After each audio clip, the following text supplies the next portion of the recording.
Rakshita Mehta is the founder and Cooks and Craft Eggless Baking Academy and the owner of Cooks and Craft Eggless Baking Studio in Indore. Very good afternoon, ma'am. My first question is, what inspired you to start Cooks and Craft Eggless Baking Academy? So basically when I started तब एक loop था industry में, मतलब अगर मैं बात करूँ 2013-14 की, अगर मैं बात करूँ तो मुझे पूरे मध्य प्रदेश, छत्तीसगढ़, राजस्थान, मतलब मैंने 3 स्टेट्स देखे थे, क्योंकि मेरे मम्मी पापा मुझे इन्हीं 3 स्टेट में भेज सकते थे ना, जहाँ हमारे परिचित रहते हैं या जो जहाँ कोई पहचान वाला रहता हो, वहाँ जनरली पेरेंट्स भेजने के लिए कंफर्टेबल होते हैं, rather than sending me to Mumbai, Delhi, Pune, इन जगहों पे। तो तब जब मैंने देखा तो ऐसी कोई एगलेस बेकिंग अकेडमी नहीं थी। होटल मैनेजमेंट के कॉलेजेस थे, कुकिंग क्लासेस थी, लेकिन कोई प्रोफेशनल अकेडमी नहीं थी जहाँ पे जाके सीखा जा सके और जहाँ से सीख के हम हमारी खुद की बेकरी आउटलेट या ऐसा कुछ स्टार्ट कर सकें। तो तब जब मैंने पूरा बेकिंग प्रॉपर्ली सीख लिया था, उसके बाद मेरा सबसे पहला एक ख्याल आया कि या तो मैं मुंबई, पुणे में स्टार्ट करूँ, क्योंकि यहाँ तो जब मुझे कोई अकेडमी नहीं मिली, मतलब यहाँ मार्केट है ही नहीं, तो वाई टू स्टार्ट हियर। तो मेरे पापा ने उस टाइम में बोला था कि तुम मुंबई, पुणे कहाँ करना चाहते हो, तो फिर हम वैसे प्लानिंग करें जो भी है तब। लेकिन मैंने सोचा नहीं, अगर मुझे ये चीज़ ढूंढने में इतनी दिक्कत आई है तो ऐसे मेरे जैसे न जाने कितने निकलेंगे जिनको ये इशू आएगा, जिनको ये इशू अराइज होगा कि अगर हमें क्लाउड किचन खोलना है, अगर हमें घर से होम बेकरी स्टार्ट करनी है, अगर हमें बेकरी का एक आउटलेट स्टार्ट करना है, अगर हमें फॉर एग्जांपल आइसक्रीम पार्लर खोलना है, कोई भी ऐसी चीज़ अगर फूड डोमेन में हमें स्टार्ट करनी है, कैफे स्टार्ट करना है, रेस्टोरेंट स्टार्ट करना है, तो हम कहाँ जाके सीखें? क्योंकि हर कोई होटल मैनेजमेंट में नहीं जा सकता, ये हमें भी पता है। और मध्य प्रदेश का मेजर क्राउड वेजिटेरियन है, और होटल मैनेजमेंट में सबसे ज़्यादा क्या सिखाया जाता है? Veg non veg mix, correct. तो एगलेस वाला और प्योर वेज वाला सिस्टम यहाँ पे नहीं था उस टाइम पे।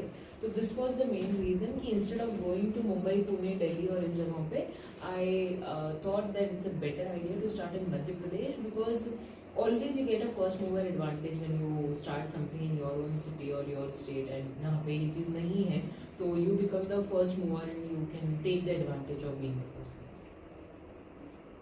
Can you share your journey from an idea to establishing a successful academy and studio? So as a journey if we talk about, तो मैंने इंजीनियरिंग करी थी, मेरा इंजीनियरिंग बैकग्राउंड था, कंप्यूटर साइंस इंजीनियरिंग करी थी, और वो बोलते हैं ना इंजीनियर सब कर सकते हैं, तो शायद ऐसी वाली स्टेज थी मेरी भी कि मुझे इंजीनियरिंग के सिवा सब करना था। तो जब मैं कॉलेज में थी तो जो मेरे फैकल्टीज थे, मेरे क्लासमेट्स थे, मैं उन लोगों को जनरली उनके बर्थडेज पे और इस पे चॉकलेट्स और केक्स देती थी। तो क्या हुआ ना, वहाँ से सबको पता पड़ता गया कि यार ये लड़की है जो केक्स बनाती है या चॉकलेट्स बनाती है, और इस कारण से ना मैं किसी कॉलेज में भी जाती हूँ तो मैं एक बात बोलती हूँ कि college is the best time to start a business. क्योंकि आपके पास ना अगर एक कॉलेज में 2000 लोग भी हैं, 2000 बच्चे भी हैं, प्लस फैकल्टी को भी जोड़ लें, हम सब जोड़ लें, आपके पास 2000 की ऑडियंस एक साथ आपको नहीं मिलेगी कभी। लेकिन college is the best time जहाँ 2000 लोगों को अपना कस्टमर बना सकते हो अगर आपका प्रोडक्ट सॉलिड है तो, करेक्ट। तो तब मैंने ऑर्डर्स लेने स्टार्ट करे थे, क्योंकि एकदम से क्लासेस का मुझे कभी क्लासेस का लगा भी नहीं था कि मैं अकेडमी स्टार्ट करूँगी या मैं सेशंस लेना चालू करूँगी। तो तब मैं सिर्फ ऑर्डर्स लेती थी, ऑर्डर से अच्छी एक इनकम जनरेट होने लग गई थी। उसके बाद मैंने एक दिन एक क्लास ली, मतलब कुछ लेडीज थी जिन्होंने बोला कि रक्षिता हमें भी चॉकलेट सीखनी है, तो हमें सिखाओ तुम कि कैसे बनाते हो। तो मैंने सोचा ठीक है सिखा देते, वैसे भी इसका मार्केट इतना बड़ा है नहीं और उसको ग्रो करने में भी बहुत टाइम लगने वाला है, तो इट्स नॉट मैंडेटरी कि मैं लूँ या ना लूँ, मतलब क्लास ले लेने से कुछ फर्क नहीं पड़ जाना है। तो मैंने बोला ठीक है अपन लेते हैं, मैंने ली। उसके बाद एक लेडी आके मुझे बोली कि रक्षिता तुम ऐसा एक बार सोचना कि अगर तुम सिखाना चाहो तो लोगों को, क्योंकि तुमने आज जिस तरीके से हमको सिखाया, मैं जिंदगी भर चॉकलेट बनाना नहीं भूल सकती, तो your teaching skills are very good, so you should once focus on it. तो उस दिन मेरे दिमाग में वो बात बैठी कि यार हाँ हो सकता है कि मतलब इट्स अ गुड ऑप्शन। और उसके बाद 2 से ढाई महीने बाद सेम वही लेडी वो मेरे पास आए और उन्होंने बोला कि रक्षिता मैंने चॉकलेट मेकिंग का बिजनेस स्टार्ट करा, मैंने 2 महीने में अच्छी खासी चॉकलेट बेची है और इतना अच्छा रिस्पॉन्स है, तो you have somewhere changed my life. मतलब पहले मेरे बच्चे कैसे होते थे कि पापा आ रहे हैं, तो शाम को जब पापा आएंगे तो पापा के लिए उनका नजरिया क्या है, अरे पापा आए तो पापा को नहीं बोल सकते। मम्मी के लिए कैसे होता है, अरे आप क्या दिन भर घर में ही तो ये कर दो, वो कर दो, वो कर दो, ऐसे उनका नजरिया होता था। बोलती लेकिन जब से मैंने ये स्टार्ट करा है, मेरे बच्चों का नजरिया, मेरे लिए देखने का नजरिया ही बदल गया है। They deal with me with respect, right, because they also understood कि नहीं, मेरी मम्मी भी वर्किंग है, मेरी मम्मी भी काम करती है, मेरी मम्मी ऑर्डर्स ले रही है, चॉकलेट्स पैक कर रही है, कहीं चॉकलेट्स जा रही हैं, सेल हो रही हैं हमारे घर में। ये बच्चे समझते हैं, है ना, जो थोड़े से बड़े हो जाते थे, स्टार्ट अंडरस्टैंडिंग दिस। तो उन्होंने एक बहुत अच्छी लाइन बोली थी कि रक्षिता, जब तुमने मुझे ये चीज़ कोर्स सिखाया, तो it's not just that I earn money, I earn respect out of it, and that's why you should keep doing this. तो उस दिन से मुझे लगा कि नहीं, मुझे एक एकेडमी की शुरुआत करनी चाहिए जहाँ पे हम ऐसी बहुत सारी महिलाओं को हम ट्रेन कर पाएँ कि वो अगर बाहर नहीं भी निकल पा रही हैं तो घर से कोई अपना बिजनेस स्टार्ट कर सके। This was my main focus, that why this journey started. What challenges did you face while setting up your business and how you overcome them? सबसे बड़ा चैलेंज जो मुझे आया था वो था कि इस इंडस्ट्री में लोग थे ही नहीं। मतलब लोगों को सिर्फ एक कुकिंग क्लास का मतलब पता था बेसिकली, राइट। उनको बेकिंग, एगलेस बेकिंग और बेकिंग में भी 50 कोर्सेज हो सकते हैं, इतना वास्ट आइडिया मध्य प्रदेश की जनता को था ही नहीं, राइट। उनमें अवेयरनेस ही नहीं थी कि मतलब फ्रेंच डेजर्ट्स होते हैं, ये होते हैं। अब मुझे तो बहुत कुछ आता था क्योंकि मैंने खुद बना बना के बहुत सारी चीज़ें सीखी। मैं बहुत सारे शेफ से मिली, उनसे सीखा, उनसे ट्रेनिंग्स ली, क्योंकि अकेडमी होती नहीं थी कि मैं जाके सीख पाती, तो मैंने इंडिविजुअल ट्रेनिंग्स बहुत सारी करी। लेकिन जब मैंने सीख लिया तब मुझे समझ में आया कि even if I have learn, यहाँ पे तो मार्केट है ही नहीं इस चीज़ का, how to grow this market. तो तब अगर मैं आपको बताऊँ 2013-14 की अगर हम बात करें, और ये मैं आज भी बोलती हूँ कि हमको ना हमेशा ये समझना चाहिए कि जो रीसेंट ट्रेंड है ग्रोथ का, आपको उसको हमेशा पकड़ना चाहिए। जैसे आज हम बात करते हैं एआई की, right. AI is something that is driving the success of people. बोलते हैं ना कि it's always said that AI will not replace humans, but humans who are using AI will replace the humans who are not using AI, right. तो same उस वक्त में भी ये सिचुएशन थी कि तब फेसबुक बहुत बूम पे था, राइट। हर कोई फेसबुक पे था, यंग लोग भी थे, एजेड लोग भी थे, मम्मी पापा वाली कैटेगरी के लोग भी थे, और सब तरीके के लोग फेसबुक पे आए हुए थे उस टाइम की अगर मैं बात करूँ 2013-14-15 की। तो तब मैंने सिर्फ मेरे फेसबुक पेज से अपना प्रमोशन करना स्टार्ट करा, and the things went viral. वो इतना अच्छा रिस्पॉन्स आया। तब आपको अगर पता होगा पहले फेसबुक ग्रुप्स भी चलते थे, विमेन कम्युनिटीज़ और जो सोसाइटी की कम्युनिटीज़ होती है, ये सब भी चलते थे पहले। तो मैंने मेरी क्लासेस वर्कशॉप्स का उसमें डालना चालू करा। तो तब जो इंदौर में रिस्पॉन्स आया, दैट वाज अमेजिंग। मतलब क्योंकि तभी कोई कर नहीं रहा था और मैंने करना चालू करा, और उसके बाद मैंने जब ये पोस्ट करा तो people were excited for something knew that is happening in the city. और उसके कारण जो हमको ये जो चैलेंज था कि यार लोगों को पता ही नहीं है, दैट वाज माय चैलेंज कि यार यहाँ पे तो इसका मार्केट ही नहीं पता है लोगों को। But by using the technology, by using the social media at that time, right, in a correct form, I overcome this particular problem कि at least मैंने मार्केट भी खड़ा कर लिया और साथ में वो अवेयरनेस लाके खुद के लिए क्लाइंटल भी जनरेट कर लिया। So this was the major thing that I guess I solved that time because it was the beginning of the business. What makes eggless baking unique compared to traditional baking? सो अगर हम आज भी देखें, हम बहुत सारी बीमारियां अगर हम देखते हैं कि जैसे जो लोग नॉनवेज भी कंज्यूम कर रहे हैं, जो लोग एग्स कंज्यूम कर रहे हैं, तो उसमें जब हम देखते हैं तो उसमें एक प्रॉब्लम ये आती है कि एनिमल का सोर्स नहीं पता है हमें, राइट। कि जैसे जो लोग बीफ खा रहे हैं, मटन खा रहे हैं, बकरा खा रहे हैं, जो भी खा रहे हैं, उनको क्या फीड किया जा रहा है, राइट। वो आफ्टर उनकी प्रोसेसिंग होने के बाद वो आपके प्लेट पे आ रहे हैं, लेकिन वो क्या खा रहे हैं वो आपको पता नहीं है, और उसी के कारण मेजरली सारी बीमारियां हो रही है, राइट। आज जो लोग अंडा खाते थे, आज हम अगर बात करें हमारे देश में नॉनवेज कंज्यूम हो रहा है, लेकिन फॉरेनर्स वीगन टर्न हो रहे हैं, राइट। फॉरेनर्स दूध तक नहीं पी रहे हैं गाय का, वो इस कगार पे आ गए कि उन्होंने नॉनवेज तो छोड़ा, उन्होंने अंडा छोड़ा, वो वीगन टर्न हो गए। So this is the thing that we need to realize that सबसे पहले, like since I come from Jain background, तो I always emphasize on अहिंसा, right, that you should not kill someone। और इसमें बहुत सारे लोग एक फालतू सी थ्योरी देते हैं कि हम थोड़ी मार रहे हैं, है ना। बहुत लेम और बकवास थ्योरी है ये जो लोग देते हैं कि हम थोड़ी मार रहे हैं, वो तो मिलता है तो हम ले रहे हैं। नहीं, आप ले रहे हो इसीलिए वो मर रहा है, राइट, इसका एक रिवर्स साइड भी आपको देखना चाहिए. So first foremost religious thing अगर हम देखें तो वही मेरा रीजन है कि इस कारण से अहिंसा परमो धर्म वही जैन धर्म सिखाता है, तो उसके कारण I never promote use of eggs और नॉनवेज और anything that is non vegetarian. And secondly the source is not correct, right, कि जहां से ये चीजें आ रही है वो अभी आपको पता नहीं है कि कैसे बेसिकली कहाँ से वो एक सोर्स हो रहा है, क्या उसका सोर्स है, वो हेल्दी है भी या नहीं. और हमारे देश में ना क्या होता है, जब फॉरेनर्स योगा कर रहे हैं ना तो हमें योगा का इंपॉर्टेंस समझ में आ रहा है. हमारे ऋषि मुनि बोल के गए तो हमें योगा नहीं करनी है, राइट. वो लोग, मैं ऋषिकेश गई, वो लोग यहाँ से सीख के जा रहे हैं और वो हमें पूछते हैं वहाँ योगपीठ में आके, बोलते हैं why less Indians and more foreigners. तो सिर्फ हमारी इज्जत रखने के लिए मैंने उनको क्या रिप्लाई दिया, every Indian knows yoga, so they don't come to Yogpith, so they don't need Yogpith, they know everyone at home knows yoga, so they are not coming here. So ये है ना कि जब फॉरेनर वो चीज, अब फॉरेनर वीगन टर्न हो रहे हैं तो हम भी वीगन टर्न हो रहे हैं, वो ग्लूटेन फ्री डाइट ले रहे हैं तो हम ग्लूटेन फ्री डाइट ले रहे हैं. बट ये already healthy source of medium था ही से हमारे देश में शुरू से, राइट. ग्लूटेन फ्री मतलब क्या, मिलेट्स, हमारा देश वही उगाता था. ये अंग्रेज हमारे यहाँ पे लेके आ गए जो गेहूं लेके आए उनकी मेडिसिन की खपत को बढ़ाने के लिए, राइट. तो जब वो गेहूं लेके आ गए तो हमने गेहूं खाना चालू कर दिया, जो कि हमारा अनाज था ही नहीं. और आज लोग ग्लूटेन फ्री टर्न हो रहे हैं दुबला होने के लिए, और वो व्हीट को हटा रहे हैं. तो वही तो हमारा ट्रेडिशनल था, वही तो हमारी रूट्स थी, बस हम उन्हें भूल गए. इसलिए we switch to egg based baking. और यूरोपियन जब पेस्ट्रीज आई तो एग बेस्ड प्रोडक्ट्स बनने लग गए, ग्लूटेन बेस्ड, मैदा बेस्ड प्रोडक्ट बनने लग गए, जो कि हमारे अनाज थे ही नहीं. So this is how I emphasize more on egg-free baking and on healthy baking as well. Have you seen an increasing in demand for eggless baking? Yes, there is an increasing demand in eggless baking.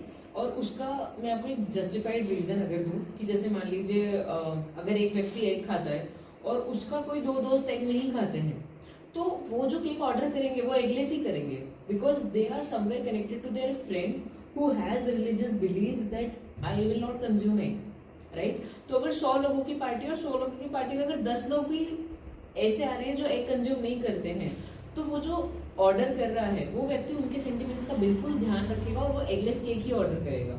May be this is the reason that I feel this is a strong reason why there is a increase in demand of eggless baking. What type of course do you offer at your academy? We offer like more than 50 plus courses in our academy, in which that involves complete eggless baking also, which involves diploma courses, which involves certification courses. We give chocolate making certification courses. There are courses जिसमें कि हम segregation भी करते हैं. जैसे कुछ लोग होते हैं जो हॉबी के लिए सीखते हैं, शौक के लिए सीखते हैं, तो उनके लिए 1-2 दिन के भी कोर्सेज होते हैं. फिर कुछ लोग होते हैं जिन्हें लेट्स से बेसिक्स पता है, फिर उन्हें एडवांस लेवल पे जाना है, तो उनके लिए 1 वीक प्रोग्राम्स भी होते हैं, 15 डेज प्रोग्राम्स भी होते हैं. तो these are the kind of things that we offer. And now recently just because of healthy baking is very much in trend after Covid, so we have launched in 100% millet based gluten free and vegan baking courses as well. So yeah, these are the kind of courses that we offer. What are some of the most common myths about eggless baking? That cake cannot be made without egg. I guess this is the most common myth कि लोगों को लगता है कि अरे बिना अंडे के केक कैसे बनेगा, राइट. लोगों को ये भी लगता है कि हम अगर अंडा नहीं डालेंगे तो वो तो फूलेगा ही नहीं, राइट. कुछ लोगों को ये लगता है कि अगर हम गैस पे एक केक बना रहे हैं तो वो ओवन जैसा बनेगा. नहीं, आपको ये समझना पड़ेगा कि जो ओवन में बेकिंग होती है वो बहुत अलग होती है, और जो आप घर में गैस में कुकर वगैरह इन पे जो आप बेकिंग करने की आप कोशिश करते हैं, वो कभी आपको एक एग्जैक्ट मार्केट लाइक टेक्सचर नहीं दे सकते. और क्यों नहीं दे सकते, उसका एक सिंपल सा कारण है. जब हम ओवंस में ऑपरेट करते हैं तो ओवंस में रॉड सिस्टम है या हीटिंग सिस्टम है, और प्लस उसमें एयर सर्कुलेशन लगा हुआ है, करेक्ट, जिसके कारण हीट इक्वल डिस्ट्रीब्यूट हो पा रही है. अब आपके कुकर में, तपेले में, बाटी ओवन में, इन सब में हीट का सोर्स क्या है, एक, जो कि नीचे से आ रहा है. तो आपका केक क्या होगा, नीचे से ब्राउन, साइड से ब्राउन और ऊपर से कच्चा. तो क्या वो कभी प्रोफेशनल लुक दे पाएगा आपके आपको जो सेल कर पाए हम जिसको वो नहीं दे सकता। तो ये एक मिथ है कि आपको अगर मैं हमेशा सजेस्ट करती हूँ कि अगर आप बेकिंग करें, अगर आप शौकिया तौर पे कर रहे हैं तो ठीक है कि आप मतलब अगर आप शौकिया तौर पे कर रहे हैं तो आप नॉर्मल गैस पे भी कर सकते हैं, लेकिन अगर आप प्रोफेशनल पे स्विच करना चाहते हैं I would always suggest going for a good oven. Who can benefit the most from your classes? Beginners, professionals or both? I guess both, क्योंकि मेरे पास दोनों लोग आते हैं। बहुत सारे लोग वो भी होते हैं जो प्रोफेशनली जिन्होंने होटल मैनेजमेंट करा है, लेकिन होटल मैनेजमेंट में उनको एक से सिखाई गई है सारी चीज़ें, है ना, या वेज नॉन वेज का मिक्स यूसेज बताया गया है बेसिकली। तो उसको अवॉइड करते हुए जब लोगों को 100% एग फ्री सीखना है तो किसी होटल मैनेजमेंट में 100% एग फ्री या मिनट बेस्ड बेकिंग को नहीं सिखाया जा रहा है। तो वो प्रोफेशनल लोग भी हमारे पास आते हैं, प्लस साथ में बिगिनर्स भी आते हैं जो कि जिनमें कि एक बड़ा परसेंटेज महिलाओं का है, जो कि अपने घर से ही कुछ स्टार्ट करना चाहती हैं। वो एक सबसे बड़ा डोमेन है जो कि हम लोग के पास आता है, जिन्हें जो घर पे हैं जिन्हें कुछ स्टार्ट करना है, जो कि चाहती हैं कि अगर हफ्ते के हमें 5, 10, 15 भी ऑर्डर आ जाते हैं तो that is enough for them. मतलब कि दिन का एक ऑर्डर भी आ रहा है, महीने के 30 ऑर्डर आ रहे हैं, and they are very much happy with it. And later on we also teach them that how to grow your business. If somebody wants to start their bakery, we give them assistance कि आप कैसे start कर सकते हो business consultation के through and all of this. Can you share a memorable success story from one of your students? Yes, there are मतलब हमारे books and crafts के इंस्टाग्राम पेज पे है हम लोग की स्टूडेंट्स की हम सक्सेस स्टोरीज भी डालते हैं। तो उसमें जो मैं अगर कलेक्टिवली भी आपको बताऊं कि सब लोगों की जो एक कहानी है उसमें एक बात जो सबसे अच्छी निकल के आती है उन कहानियों में से, कि जब भी कोई लेडी सीखती है वो जो मेरे पास पहले आती है ना वो एक अलग महिला होती है, लेकिन जब वो ऑर्डर लेना चालू कर देती है, जब वो खुद अर्न करने लगती है और जब मैं उससे 1 साल के बाद मिलती हूँ, उस लेडी के चलने में, खड़े होने में, बात करने में, उनके आई कांटेक्ट के इंटरेक्शन में जो कॉन्फिडेंस का लेवल होता है, that is something that makes me feel कि हाँ मैंने ये कमाया है।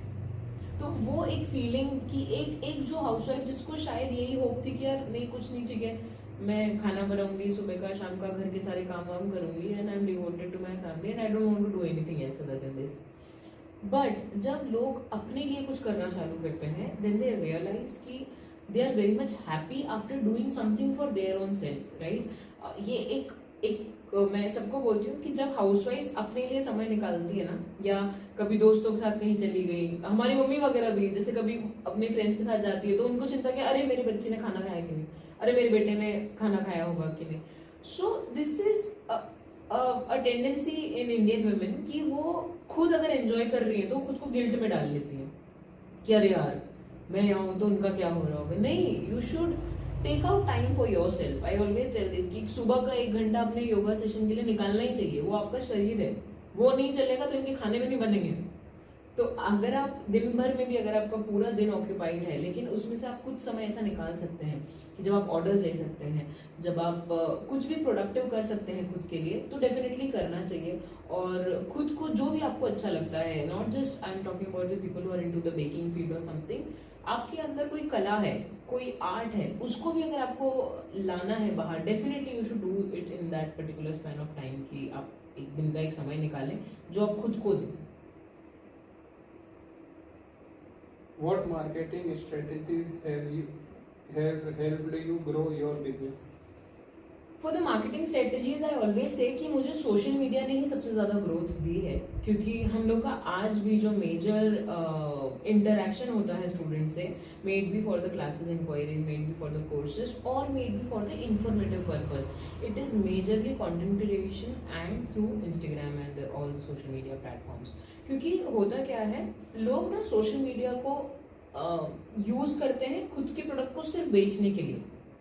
And I always say this that this is a very wrong strategy. That a page should not reflect कि एक दुकान है बेचने की, right? जैसे कि आप कभी कुक्स एंड क्राफ्ट्स का अगर पेज खोलेंगे तो आपको उसमें दिखेगा कि हमारे कोर्सेज से ज़्यादा जो पोस्ट हैं और रील्स हैं वो इन्फॉर्मेशन के हैं। उन लोगों के लिए जो कि नया नया बेकिंग स्टार्ट कर रहे हैं, उन लोगों के लिए जिन्होंने नया नया बिजनेस स्टार्ट करा है बेकिंग का, उन लोगों के लिए जिन्हें नहीं पता कि फूड लाइसेंस कैसे लिया जाता है, जिनको नहीं पता गुमाश्ता क्या होता है, जिनको नहीं पता कि अगर हम फूड लाइसेंस नहीं लेंगे तो हमारे साथ क्या ड्रॉबैक्स हो सकते हैं, जिन्हें नहीं पता कि एक प्रोडक्ट की कॉस्टिंग कैसे निकालते हैं। अब ये चीजें भी अगर आप सोचें कि आप यहाँ लालच ले आए कि अगर नहीं कोई मेरे सेशन में आएगा तो ही मैं ये सारा ज्ञान दूंगी, तो then this is like like a proper shop where you are selling something, right? But when you give informative content to your audience builds a trust with you that नहीं यार, अगर ये व्यक्ति ने इतने वीडियोस डाले हैं, इतना सारा इंफॉर्मेशन दिया है, मान लीजिए हमने 100 रील डाली, 1-1 मिनट की भी अगर हर एक रील है, अगर मैं 100 मिनट के लिए बोल पा रही हूँ मेरे प्रोफेशन के बारे में, मतलब क्लाइंट भी ये समझता है, हमारे जो ऑडियंस है वो भी ये समझते हैं कि नहीं यार इस व्यक्ति में अगर कुछ होगा ज्ञान तभी तो बोल पा रहा है ना 100 मिनट के लिए, वरना कैसे बोल पाएगा? अगर ज्ञान होता ही नहीं तो 100 मिनट व्यक्ति नहीं बोल सकता था। अगर 100 रील पोस्ट हुई है 1-1 मिनट की, मतलब that means that a person knows something that they are delivering for 100 minutes, right? So this builds a trust in your audience कि नहीं, if somebody is sharing informative content that means this person is something whom we can trust, you know। और आप जब वो 100 reel देखेंगे तो आपको ये समझ में भी आएगा कि ये व्यक्ति तर्क के साथ बात कर रहा है कि हवा में ही बोल रहा है, तो तब आप ये ट्रस्ट बिल्ड कर पाते हो कि नहीं यार जो इन्होंने बोला ये ट्रिक मैंने मेरे बिजनेस में अप्लाई करी और ये काम कर गई। मुझे जैसे कॉस्टिंग निकालना नहीं आ रही थी तो मैंने जब रक्षिता मैम के तरीके से कॉस्टिंग निकाली मेरे प्रोडक्ट की तो सही और एग्जैक्ट कॉस्टिंग आ रही है, then they will trust in you and then they will come to you कि yes you want a session and we want to do this with you and that's the time that you can pitch your particular product. लेकिन हम गलतियां क्या करते थे कि हम सीधे प्रोडक्ट पिच करने पे आ जाते हैं, आपने भरोसा बनाया नहीं और सीधे सामान बेचना है आपको, तो that will not work in real life. How do you differentiate cooks and crafts from other baking academies? Firstly, Cooks and Crafts is the first eggless baking academy of India। जब यहाँ पे होता ही नहीं था, in India there was no eggless baking academy, तब हम लोगों ने Cooks and Crafts को स्टार्ट किया था। Secondly, अगर मैं बात करूँ तो देयर इज नो अकेडमी वेरिन, देखिए जितनी भी अकेडमीज है ना उनका गोल होता है कि आपकी ताज में नौकरी लग जाए, ओबेरॉय में नौकरी लग जाए, है ना, आप एक अच्छे शेफ वहाँ पे बन जाए, नहीं। लेकिन हमारा मोटो है कि आप जॉब गिवर बने, राइट? आप खुद का कुछ स्टार्ट कर पाए जिससे कि आप आपके अंडर में शायद सिर्फ 2 लोगों को नौकरी दे पाए लेकिन आप दे पाए, वो बेसिकली हमारा मेन मोटो है। Our vision is not to create people who are looking for jobs in hotels, but we want to create people or women or men who are coming to our sessions that they should start the venture जिसमें कि वो इतना grow करे कि उनके under में वो हजारों लाखों लोगों को नौकरी दे पाए। Do you have any plan to expand your academy or introduce new offering in the future? Yes, we are planning to expand in other cities also. Let's say in Ahmedabad we already have one center.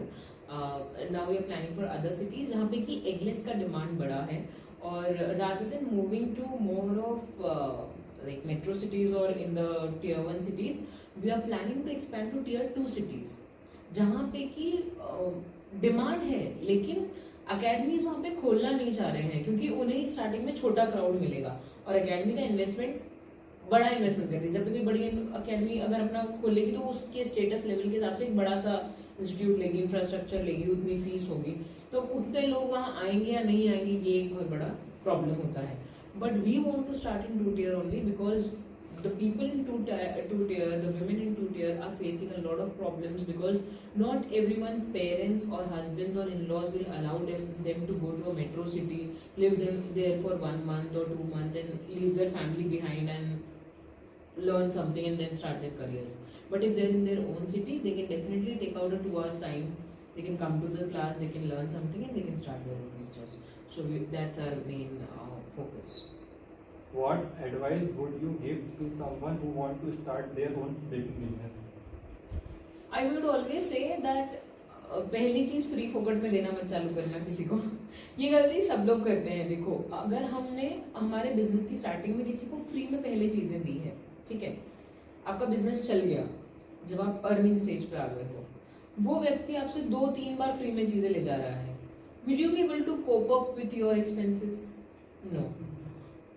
But जब उस time पे आप उसको मना करोगे कि यार अब ये चार्जेबल है, तो फिर क्या होगा ना, what they will start saying is कि अरे जब काम नहीं चलता था तब तो बहुत फ्री फोकट में दिया, अब देखो अब काम चल गया है तो अब देखो इतना भाव खाती है, राइट?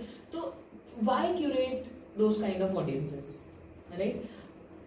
मैं लोगों को एक और बात समझाती हूँ कि आपके जो दोस्त हैं, राइट, आपके जो फैमिली मेंबर्स हैं, जो भी हैं, तो अगर मैं उंगली पे गिनूं तो आपके बहुत 10 खास ऐसे लोग होंगे जो आपके ड्रीम को सपोर्ट करना चाहते होंगे, ठीक है?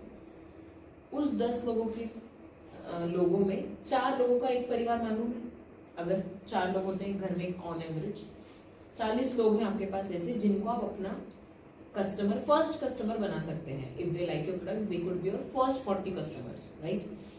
अब इस फर्स्ट 40 को ही आप फ्री में देना चाहते हो, ठीक है, चलो एक बार के लिए आपने टेस्टिंग के लिए दे दिया, that's okay. I always tell them people that there is a difference. Giving samples and giving a product for free is a different game. आप लोगों को एक केक मत भिजवाओ, एक स्लाइस भिजवाओ कि यार मैंने ये बनाया था तो मैंने चखने के लिए भेजा है. उससे उसको कभी आपके फ्री के पूरे केक की आदत नहीं पड़ेगी, राइट? तो ये मैं हमेशा समझाती हूँ कि वो जो 40 लोग हैं, 40 लोगों का उसमें हम 2 बच्चे मान लेते हैं तो आपके बर्थडेज आएंगे और एक एनिवर्सरी आएगी, ठीक है? 4 बर्थडे और एक एनिवर्सरी अगर हम उसमें मान लेते हैं, ठीक है? ये आपका एक साल का एक एवरेज टारगेट है कि आप इतने लोगों को, इतने ऑडियंस को आप केटर कर सकते हो, करेक्ट? लेकिन अगर आपने ये आप ऑडियंस किल कर रहे हो, दैट इज वन थिंग. अगर ये ऑडियंस आपने केटर कर ली और फिर माउथ पब्लिसिटी से you can grow, that is one option. The major options is कि अगर आपको ग्रो करना है you have to take the help of social media to grow your audience. Meta ads पे काम करो, उसको सीखो rather than going to some agencies. Learn by yourself, curate posters, curate good reels, curate making of reels. लोगों को बहुत satisfying लगता है making reels को देखना. तो ये सारे छोटे मोटे, मतलब ये हम बहुत ज़्यादा डिटेल में हमारे सेशंस में भी बात करते हैं इसके बारे में कि how to grow your business. But ये छोटे मोटे ट्रिक्स एंड टिप्स है कि जो कि आप अपने बेसिक लाइफ में भी अगर इंट्रोड्यूस कर देंगे तो आपका लॉस भी नहीं होगा, आपकी गुडविल भी उन लोगों से खराब नहीं होगी और आपके जो अर्ली स्टेज ऑडियंस है वो लॉन्ग टाइम तक रहेंगे भी. What are the key skills needed to succeed in the baking industry? The first skill is I guess patience. सबसे बड़ा स्किल वही चाहिए आपको, क्योंकि जब मैंने मेरा बेकरी बिजनेस स्टार्ट किया था ना, उसके पहले मैं भी कभी कभी खुद सोचती हूँ कि आई वॉज वेरी इम्पेशेंट. लेकिन ना जब आपको क्रीम धीरे धीरे धीरे धीरे लगाते हो, उसको धीरे धीरे धीरे धीरे स्क्रैप करना है कि कहीं कोई डेंट नहीं आना चाहिए, ये नहीं होना चाहिए. आपको अगर एक स्टार चिपकाना है तो आप धीरे से उसको उठाते हो, धीरे से रखते हो, सब करते हो अपने केक के ऊपर. So this teaches you a lot of patience, you learn while baking. And that is, I guess, is the most important learning that I have taken from baking. And if you are patient enough, then I guess you should go for baking. But if you are someone जो कि एकदम cooking वाला इंसान है, खट चीला ये करा वो करा, then you have to like calm down your energy for going into baking. Second thing is you need to have a vision कि नहीं, अगर मेरा नहीं भी चल रहा है तो आई नॉट गिव अप. मतलब ना, मैं आज की जनरेशन को अगर हम देखते हैं ना, they give up very easily. एक साल में 4 बिजनेस बदल रहे हैं. नहीं, it's not gonna work, right? आप एक चीज को चल रहे हो तो आप एक चीज को एक साल देखो तो सही, एक साल में 3 सीजन बदल जाते हैं यार. तो आपने 3 मौसम नहीं सर्वाइव कर पाए तो आप क्या 30 साल सर्वाइव करोगे, राइट? आप 3 मौसम एक चीज को नहीं झेल पा रहे हो. तो this is the main thing that I teach the generation कि आपको बहुत संयम रखना पड़ता है कि अगर आप कोई चीज चालू कर रहे हो तो उसका देखो कि उसका समर्स में क्या हमें आउटपुट मिला, हमें विंटर्स में कैसा रिस्पॉन्स मिला, हमें रेनी सीजन में उस चीज का कैसे रिस्पॉन्स मिला. हम अगला अगर प्रोडक्ट कभी लॉन्च करेंगे या हम इसी को थोड़ा सा मोल्ड करके रिवाइव करना चाहते हैं तो आप अपने लूप्स तो देख लो एक साल में कि हम कम से कम अगले साल में उसको न करें. फिर भी नहीं हो रहा है, definitely you can give up, you can try something new, उसमें बिल्कुल कोई खराबी नहीं है. लेकिन जस्ट बिकॉज कि आपने ट्राई करा, थोड़ा बहुत नहीं चला और चेंज कर दिया, तो ये जो है ये आदत आपको बदलनी पड़ेगी अगर आपको किसी भी इंडस्ट्री में आना है, not just baking but any industry. If you could go back in time, what is one thing you would do differently in your entrepreneurial journey? I would learn good finances that I'm very weak at. वो मेरा सबसे week part है आज भी कि मेरे finances आज भी मेरे पेरेंट्स ही देखते हैं और मैं सब कुछ जितना इनकम आता है जो आता है वो सब मैं मेरे पापा को ही बताती हूँ क्योंकि मैं आज उस चीज़ में बहुत वीक हूँ. मतलब I always say this that I am good at earning but I am not good at managing my earnings. So my dad still handles that. तो मैं अगर कभी ऐसा होगा कि अगर मैं पास्ट में जा पाऊँ और अपनी किसी चीज़ को बदल पाऊँ, तो मैं यही बदलूंगी कि मैं एक अच्छा सा कोर्स लूँगी फाइनेंस का, जब मैं फ्री थी मेरे कॉलेज टाइम में. अब तो टाइम नहीं है इतना कि मैं ऐसा कोई कोर्स लेके कुछ फाइनेंसेस सीख पाऊँ. मैं कभी कभी ऑनलाइन कोशिश भी करती हूँ कि मैं नई नई टिप्स लूँगी क्या फाइनेंसेस में हो सकता है, बट उतना टाइम नहीं मिलता है. बट हाँ, मैं हमेशा चाहूँगी कि मैं जब पीछे जाऊँ तो मेरे कॉलेज वाले ड्यूरेशन में जब मेरा फ्री टाइम होता था तब मैं कुछ अच्छी फाइनेंसेस की क्लासेस ले पाती. What has been your most rewarding moment in running the Eggless Coding Academy? तो सबसे रिवॉर्डिंग एक बार ना, जब मेरा पहला टेडेक्स हुआ था तब की बात है. मतलब मेरे ना कुछ दोस्त हमेशा बोलते थे कि अरे तुझे टेडेक्स पे जाना चाहिए, और a good speaker, you should go to TEDx और ये और वो. मैंने बोला नहीं यार, अभी अपन ने कुछ इतना नहीं बड़ा कर लिया है कि अपन टेडेक्स पे जाओ, मुझे नहीं लगता ऐसा वैसा. ये मेरा रिएक्शन था बहुत टाइम तक. मतलब 3-4 साल तक जब मेरे दोस्त लोग बोलते थे ना, यही जवाब देती थी. एक दिन देयर वाज समथिंग कि एक लेडी थी, उनका जो शायद बच्चा था वो सही नहीं, मतलब उसको बेसिकली काउंसलिंग चाहिए थी मुझसे. उन्होंने बोला कि रक्षिता इसको आप काउंसिल करो. He wanted to go into different kind of art forms. मतलब वो अलग अलग आर्ट फॉर्म्स को सीखना चाहता था और उसके ऊपर वो गैलरी बनाना चाहते थे या ऐसे कुछ उनका एक ड्रीम था. तो वो जो बच्चा था वो 11वीं-12वीं का था. तो ठीक है, इट्स फेयर इनफ कि उसको अब जब कॉलेज जाएगा तो उसको उस अकॉर्डिंग कॉलेज चूज करना पड़ेगा, राइट. तो वो मेरे पास काउंसलिंग के लिए लेके आए थे. तब मैंने उसको एक काउंसलिंग सेशन दिया कि how you can choose your career and how you should choose your career and all of this. ये सब हो जाने के बाद में उसकी जब mummy I and she was very happy कि यार नहीं यार, वो उसने जो फील्ड चुनी वो बहुत अच्छी चुनी और दे आर डूइंग गुड. अभी कॉलेज में ही उसके पास पैकेज आ गया है, वो दूसरी कंपनी के लिए भी काम करने लग गया है कॉलेज में से, and she was very happy. उस दिन मुझे ये लगा कि नहीं यार, बीइंग अ ओरेटर या बीइंग अ पर्सन, शायद मैं अच्छे से समझा सकती हूँ किसी चीज़ को, या मैं अच्छे से बोल पाऊँ. ना I am someone who can convince the other person who is sitting in front of me. So I guess this is the right time that I should go and talk on TEDx. ये मैंने मेरे उन्हीं दोस्तों को, जब ये लोग बोलते तो मैंने उसी को एक बार बोला. मैंने बोला यार मुझे लगता है कि मुझे TEDx देना चाहिए. एंड यू वोंट बिलीव, मैंने उस दिन पहली बार ये महसूस करा कि मैनिफेस्टेशन काम करता है. मुझे विदिन 7 to 8 days मुझे TEDx से कॉल आया, TEDx on ours, कि that we are organizing this and we are looking for the speaker and we have selected your category, so if you are up for it can we have a call and we can discuss it. मैं इतनी खुश थी मैं उस time पे, because TEDx was something जो मैं उस टाइम पे I was dreaming of कि यार नहीं, this thing is very very important, very close to my heart. कि मैं दूसरों का TEDx सुनती थी. हम जोश टॉक देखते हैं, हम दूसरों का जोश टॉक देखते हैं, उनकी इंस्पायरिंग स्टोरीज हम इतने बड़े प्लेटफॉर्म पे सुनते हैं. तो जब वो हुआ था तो वो मेरे लिए उस पर्टिकुलर अभी जो टाइम था उसके लिए it was a really a big like kind of dream come true. और उसके बाद जो सेकंड हुआ that was my जोश टॉक. तो जब जोश टॉक का कॉल मेल देखा था तो तब मैं मेल पढ़ भी ऐसे रोते रोते पढ़ रही थी कि मम्मी मेरे पास जोश टॉक का मेल आया कि मुझे जोश टॉक के लिए बुलाया. तो ये कुछ सपने थे जो मुझे ऐसा लगता था कि यार ये बड़े बड़े लोगों के, यार अपन कहाँ TEDx पे जाएंगे, अपन कहाँ जोश टॉक में जाएंगे. मैं हमेशा यही बोलती थी कि अरे नहीं यार, बड़े बड़े लोग करते हैं सब, अपन इतने नहीं हुए हैं कि अपन नहीं कर. बट जब वो सपना पूरा हुआ तो बहुत मतलब दिल को सुकून लगता है कि हमारे इतना जो हमने करा, जो स्ट्रगल करा, और उसको एक प्लेटफॉर्म पे जाके बोलना. और सबसे बड़ी बात क्या होती है ना, बीइंग अ स्पीकर, जब आप एक स्पीकर हो, आप पब्लिक सेशंस लेते हो, आप पब्लिक स्पीकिंग कर रहे हो, तो जब आप ऐसे प्लेटफॉर्म्स पे चले जाते हैं, TEDx पे, जोश टॉक पे, वहाँ से करके आने के बाद जब आप कोई चीज़ बोलते हैं ना, तो आपकी चीज़ वैलिडेट की जाती है, मतलब वो मानी जाती है कि नहीं यार, इस व्यक्ति ने एज ए ओरेटर वहाँ बोला है, तो जब ये व्यक्ति कुछ बोल रहा है तो इसके बारे में कुछ तो दम है. And people start analysing your worth and the worth of your words basically. So that is, I feel, is very special to me in my career. What are your future plans, expansion, new courses or collaborations? As I said, we'll be expanding in other cities, not majorly the metro cities, but in the 2-tier cities especially, so that we can reach out to more women who are not able to come out of their houses and they are willing to learn and they want to learn, but they could not come to metros and shift and leave their home back. So we are definitely planning to expand in those kind of cities. What are the best egg substitutes for different type of recipes? In different recipes we have different substitutes. ऐसे मतलब हम कोई भी substitutes का ऐसे नहीं बोल सकते, वो रेसिपी के ऊपर डिपेंड करता है। जैसे कि अगर एक एग है, वो प्रोटीन सोर्स का काम कर रहा है उस रेसिपी में, तो हम उसका प्रोटीन रिप्लेसमेंट ढूंढेंगे। अगर वो बाइंडिंग एजेंट का काम कर रहा है तो हम वो रिप्लेसमेंट ढूंढेंगे। अगर वो वहाँ पे राइजिंग एजेंट का मतलब उसको फुलाने का काम कर रहा है, तो जब हम उसका रिप्लेसमेंट ढूंढेंगे तो किसी राइजिंग एजेंट को डालेंगे उसकी जगह पे।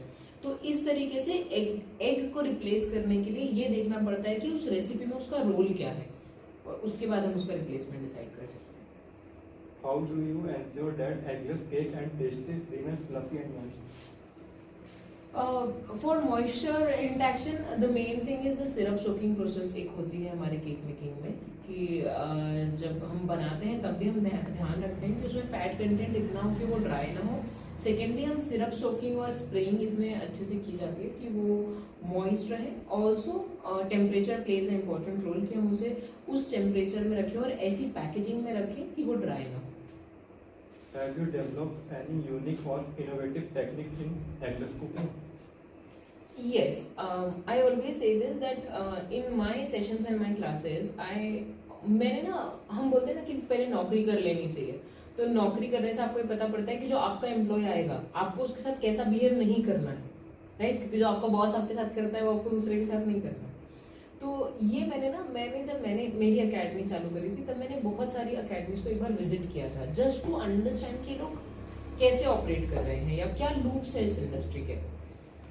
तब मैंने एक लूप देखा था अकेडमीज की इंडस्ट्री में, कि कुछ जो ट्यूटर्स हैं, कुछ जो सिखा रहे हैं लोग इस चीज को, वो क्योंकि वो फीस 5,000 10,000 रुपए एक सेशन का ले रहे हैं, तो वो एकदम एक बेसिक चीज को इतना कॉम्प्लिकेट करके सिखा रहे हैं स्टूडेंट को कि वो परेशान हो जा रहे हैं कि अच्छा ये ऐसे बन रही है, ये ऐसे बन रही है, ऐसे बन रही है। वो है कुछ नहीं, उसको बहुत इजी तरीके से बनाया भी जा सकता है, करा भी जा सकता था। ये चीज मैंने मेरे अकेडमी में अप्लाई करी कि मैं उन टेक्निक्स का यूज करूंगी। तो ये टेक्निक्स मैंने मेरी अकेडमी में अप्लाई करी कि जब भी कोई स्टूडेंट आएगा तो I never complicate the things, I always make baking very easy for them, right? कि अगर आप एगलेस बेकिंग कर रहे हो तो it's not a mess, it's not something that इसकी अगर आपने अपना बेकिंग का वो डब्बा खोला तो आपको टेंशन होना चालू हो जाए एकदम से। इट शुड बी समथिंग जो आपको खुशी दे, जो आपको इजीली आप वो चीज़ बना पाओ। So I develop techniques that would make baking very easy, very simple and very precise in just few points. So that's what something that I created. Do egg substitutes impact the nutritional value of food? Yes, they are always better than taking any of the eggs, because egg आप अगर आप gym जा रहे हैं तो आप वैसे अगर egg को देखें तो the kind of protein that you're consuming and the kind of the source of nutrition that egg is providing in that case is different. But with cake it's not at all healthy, it has sugar, it has butter, it has everything. तो उसके साथ में egg की nutrition value actually remains zero, मतलब उसमें कुछ है नहीं कि वो इतना healthy रहेगा। But when you replace egg, then you put in a lot of dairy products, and you can also come up with the healthy options also that you are planning to introduce when you don't use eggs. So you can create a complete healthy cake by not introducing eggs into it. Are there specific ingredients that make eggless cooking healthier? Yes, when you go for diabetic friendly options, when you replace sugar with natural sweeteners, when you replace gluten products with gluten free products, when you replace, like for example, like when you replace wheat, maida and all of this with millet based products. So these are the, when you replace your fat like vegetable fat and palm oil and other things with nut butters, right? तो fat को भी अच्छे fat से replace करा जा सकता है। For the people who are vegan, वो normal दूध नहीं लेते हुए, they can definitely opt for almond milk, oats milk and such kind of healthier options. So yes, definitely you can replace the ingredients and make your products healthy. Do you provide online classes? Yes, we do. We have around 30-35 plus online classes, and which has a lifetime access for the people कि आप घर में कभी भी कहीं से भी बैठ के उसको देख सकते हैं और बना सकते हैं, and it has a lifetime access. What advice would you give to someone looking to start their own eggless bakery or food business? I would always suggest that first you learn things, and also you should not be the person जो कि सिर्फ ऐसा ना देखा कि fashion है लोग कर रहे हैं और कर लिया, नहीं. You should be someone who is very much keen about it, and also if you are willing to come into this industry, you should understand कि आपको सब कुछ आना चाहिए, राइट. अगर आप शेफ्स भी रख रहे हैं तो वो शेफ आपको बेवकूफ ना बना जाए, राइट. कि अगर आपको पता ही नहीं है कि उसके अंदर क्या जाता है, तो एक शेफ जो बोलेगा आप तो डालते चले जाएंगे. वो बोलेगा ये मंगा दो, ये मंगा दो, ये मंगा दो, तो आप तो मंगाते जाएंगे. आपकी इन्वेंट्री का खर्चा बढ़ता जाएगा, क्योंकि आपको खुद को नॉलेज है ही नहीं उस प्रोडक्ट की, राइट. एक शेफ मंगा रहा है, आप लाके देते जा रहे हैं, तो it's ultimately going to end up in the losses. So first you have to learn in the business that you're coming to, that what is the core of the business, and then you better start it. What trends do you see shaping the future of eggless cooking and baking? The trends that are following is, as I said, after COVID, जितना ज़्यादा लोग healthy में जा रहे हैं, तो trends are coming up more into healthy products. Because अगर हम मिलेट्स में भी देखें, जैसे मैंने आपसे मिलेट्स की बात करी, आई वेंट टू IIMR इन हैदराबाद, तो वहाँ पे हमने देखा कि बहुत कम मिलेट बेस्ड स्टार्टअप्स हैं, राइट. 100 करोड़ से ज़्यादा की आबादी, मतलब वहाँ पे कुछ हम उंगलियों पे गिन पाए, बहुत कम मिलेट्स के हैं, मतलब not even thousands, only in hundreds we have millet based startups. तो जब हम ये देखते हैं, तो ये जो पर्टिकुलर डोमेन है अभी हेल्दी बेकिंग का, ये बहुत अनटच्ड डोमेन है, और साथ ही साथ इसमें जो पॉसिबिलिटीज है वो बहुत बड़ी है, क्योंकि अभी क्या हो रहा है ना, कंपटीशन बहुत कम है. तो जब कंपटीशन कम है, and if you come into the market, so when millet based products are expanding और something this is happening, then definitely you have a broader market to cater to, right. अब जैसे अगर हम देखें मखाना हम नहीं खा रहे, लेकिन आप फॉरेन में देखिए, यहाँ से एक्सपोर्ट हो रहा है फ्लेवर्ड मखाने, सॉटे मखाने, कच्चे मखाने, रॉ मखाने भी जो वहाँ जा रहे हैं, उसको लोग वहाँ फ्लेवर कर रहे हैं, they are reselling it. In fact people are trying to replace popcorns with makhanas, right. Why are they thinking of this? Because it has more nutritional value as compare to popcorn. But हमारे India में हमने कभी किसी ने सोचा ही नहीं है कि हम पॉपकॉर्न को, हमारे बच्चे को अगर हम जा भी रहे हैं थिएटर, तो मखाने तो हमारे घर में ही है ना, तो हम उसको पॉपकॉर्न का वहाँ 300 रुपये का पैकेट ना दिलाएं और घर से मखाने लेके जाएं. ये हम आज नहीं सोच रहे, बट लोग हमारे ट्रेडिशंस को, हमारे रूट्स को फॉलो करके people are taking it ahead. So there is a very big scope in eggless domain, और when it come to eggless cooking और बेकिंग और anything like that, combined with healthy cooking and baking. So yes, there is a big market for it.